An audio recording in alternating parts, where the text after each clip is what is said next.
Nathan Carter, a tall, middle-aged black man in a sharp charcoal gray suit, walked down a quiet street in Oak Ridge, a suburban town just outside the city. It was late, the air crisp, the glow of street lights casting long shadows on the pavement. He had just finished a grueling day preparing for a major trial, his mind running through legal strategies as he headed home. The leather briefcase in his hand felt heavier than usual, packed with documents that could make or break a case. As he rounded a corner, flashing red and blue lights flooded the street. He stopped, instinctively raising his hand slightly to show he wasn't a threat. The cruiser pulled up beside him, and two officers stepped out. "Evening," said Officer Briggs, a stocky man in his 40s with a smirk that carried more suspicion than politeness. "What are you doing out here this late?" "Walking home," Nathan replied, keeping his tone even. "Something wrong, officer?"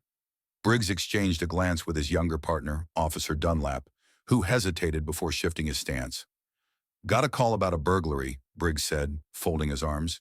"You fit the description." Nathan blinked. "A burglary?" "I just left my office downtown. I'm an attorney. A lawyer, huh?"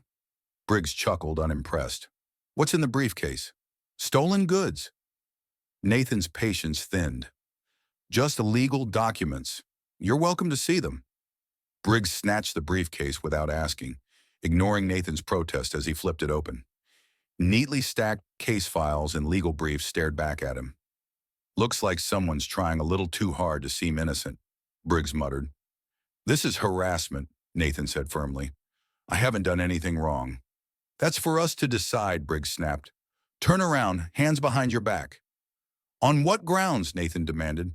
Briggs grabbed him roughly, twisting his arms behind him. "Resisting an officer, for starters," he growled. "Let's see what else we can add." Dunlap hesitated before reaching for his radio. "Dispatch, we're bringing in a suspect," he muttered, avoiding Nathan's gaze.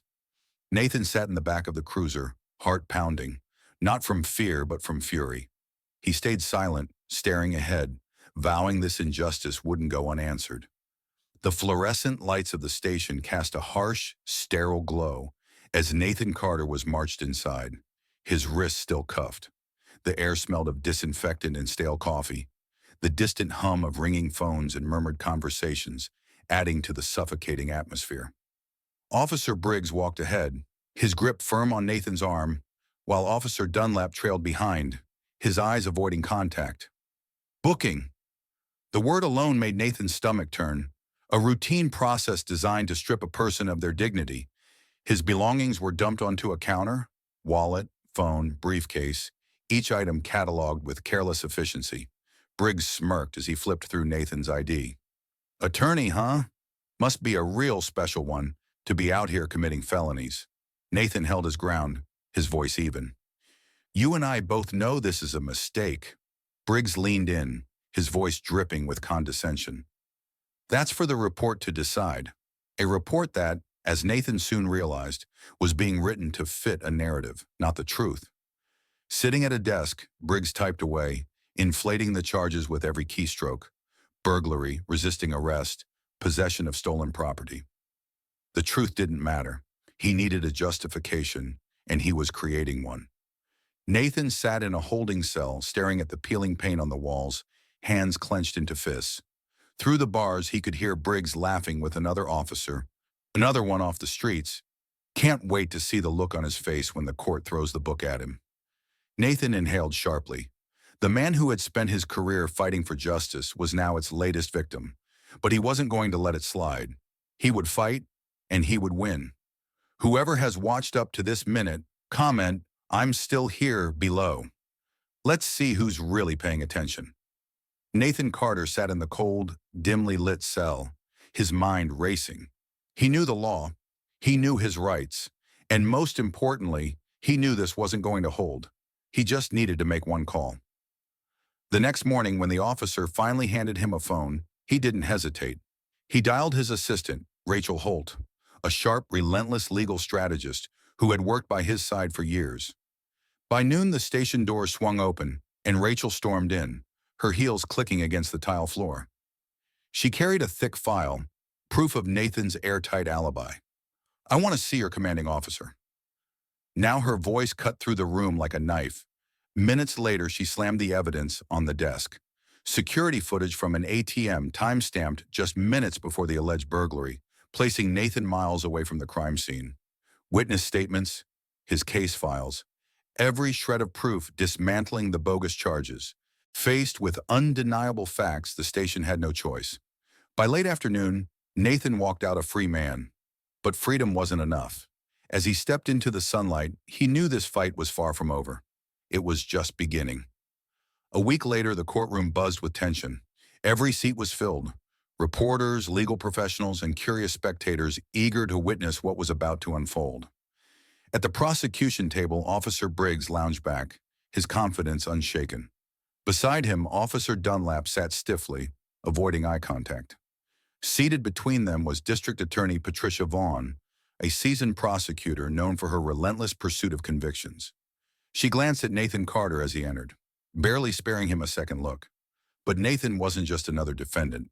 He walked to the defense table with the composure of a man who held all the cards. His navy blue suit was crisp, his expression calm, his briefcase set down with deliberate precision. When the judge called the court to order, he stood. "Your Honor, I will be representing myself." A ripple of murmurs swept through the room. Briggs's smirk faltered. Vaughn straightened, her eyes narrowing. This was not part of their script.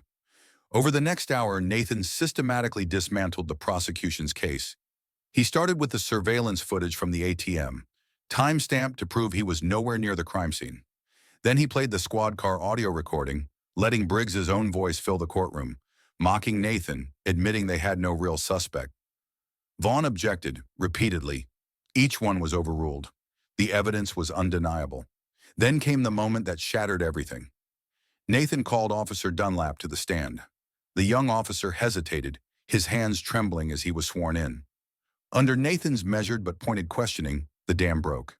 "It wasn't right," Dunlap admitted, his voice barely above a whisper. "There was no evidence." "Briggs, he told me to make it look legitimate." The courtroom erupted. Gasps, whispers, shock rippled through the crowd. Briggs shot to his feet. "He's lying." But it was too late. The truth had been exposed and the case was falling apart. The courtroom was in chaos. The prosecution's case had crumbled, and the weight of the truth hung heavy in the air. Officer Briggs, once so smug, now sat frozen, his face pale. Vaughn flipped through her notes, searching for a way to regain control. But Nathan's high. "Your Honor, there's one final piece of evidence I'd like to." He walked toward the bench, handing the judge a single document.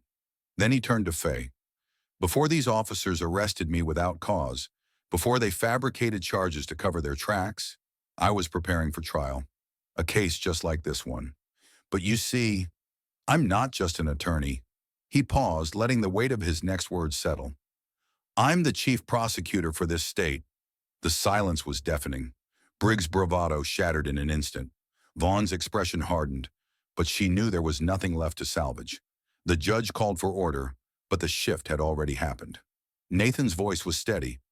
"I will not stand for corruption, not in my office, not in my state, and certainly not from those sworn to uphold the law." The gavel struck. The case was over, but the real battle had just begun. The courtroom doors swung open, and Nathan Carter stepped out into the blinding afternoon sun. Cameras flashed. Reporters shouted questions. A crowd had gathered, buzzing with the weight of what had just unfolded inside. But the real consequences were just beginning. Within days, Nathan filed a formal complaint against Officer Briggs, triggering an internal investigation. What they found was worse than anyone expected. Years of misconduct, falsified reports, and unjustified arrests.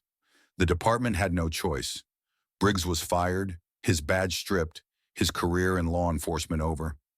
As for Officer Dunlap, his silence had made him complicit, but his testimony had helped expose the truth.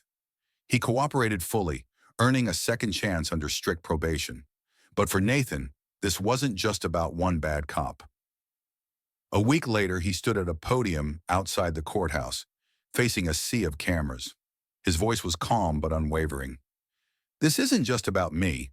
It's about a system that allows injustice to thrive. It's about the people who weren't so lucky. The ones without a legal team, without video evidence, without a way to fight back. He paused, scanning the crowd. We have the power to change that, but it starts with accountability. It starts now. Applause erupted. A movement had begun. Nathan Carter had won his case, but his fight for justice was far from over. Nathan Carter may have won his case, but the fight for justice is far from over. How many more stories like his go unheard? How many more people face injustice with no one to stand up for them? If you believe in accountability, if you believe in real change, make your voice heard. Like this video to push this story further. Share it so more people see the truth. Subscribe and turn on notifications because we're not stopping here. Justice starts with awareness. Awareness starts with you.